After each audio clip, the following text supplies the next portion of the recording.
एक काउंसलिंग मेरे पास आई और हस्बैंड वाइफ ने बताया कि मैम अभी बहुत छोटी सी बात पर हम दोनों का इतना बड़ा झगड़ा हुआ है कि दोनों की फैमिलीज इन्वॉल्व हो गई हैं। बहुत छोटी सी बात। तो वाइफ से जब पूछा भाई इतनी बात पर ऐसी इतनी बड़ी लड़ाई कैसे हो सकती है, तो उन्होंने कहा कि मैम अभी तो छोटी सी बात थी, लेकिन पिछले 2 महीने से मैं इस आदमी की ऐसी ऐसी बातें बर्दाश्त कर रही हूँ और मैंने सोचा चलिए मैं सहन कर लेती हूँ। मेरी सहनशीलता बढ़ गई है मैम, पहले मैं ऐसी नहीं थी लेकिन अब तो बहुत बर्दाश्त करने लगी हूँ। मैंने कुछ भी नहीं कहा इनको, और जब भी कहने की कोशिश की तब इन्होंने मुझे चुप कर दिया कि चुप हो जाओ, कल मुझे ऑफिस जाना है, तुम्हें लड़ना है क्या, तुम्हें तो यही सूझता है।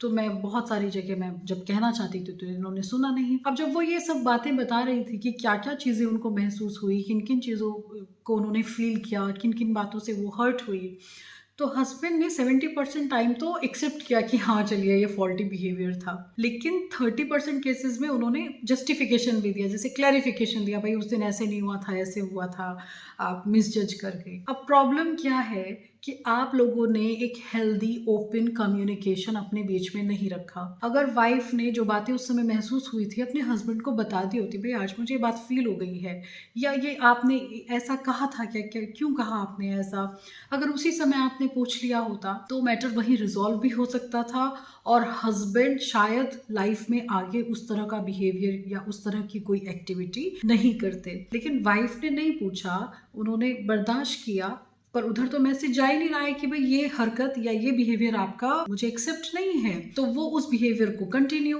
किए रखे। अभी क्या होता है कि हम सोचते हैं सहनशीलता है, हम बर्दाश्त करें, नहीं, ये सहनशीलता नहीं है।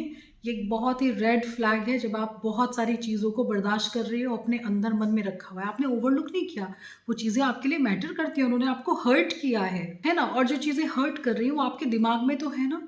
तो ऐसा ही होता है जब आप बहुत दिनों तक बर्दाश्त करती हैं, आप उसके ऊपर कोई एक्शन नहीं ले रही, आप ओपन कम्युनिकेशन नहीं कर रहे हैं, आप रिज़ॉल्व नहीं कर रहे इश्यूज़ को, तो एक दिन ऐसे ही आएगा कि बहुत छोटी-सी बात भी बहुत बड़ा रूप ले लेगी। तो इसका सॉल्यूशन क्या है कि आप बहुत ओपन कम्युनिकेशन रखें, जो बात फ़ील होती है पार्टनर की, उसको आप पार्टनर से कहें, पार्टनर को भी उसको बिना किसी जज किए अपने पार्टनर को और बिना उसको रोके हुए सब बातों को सुनना चाहिए।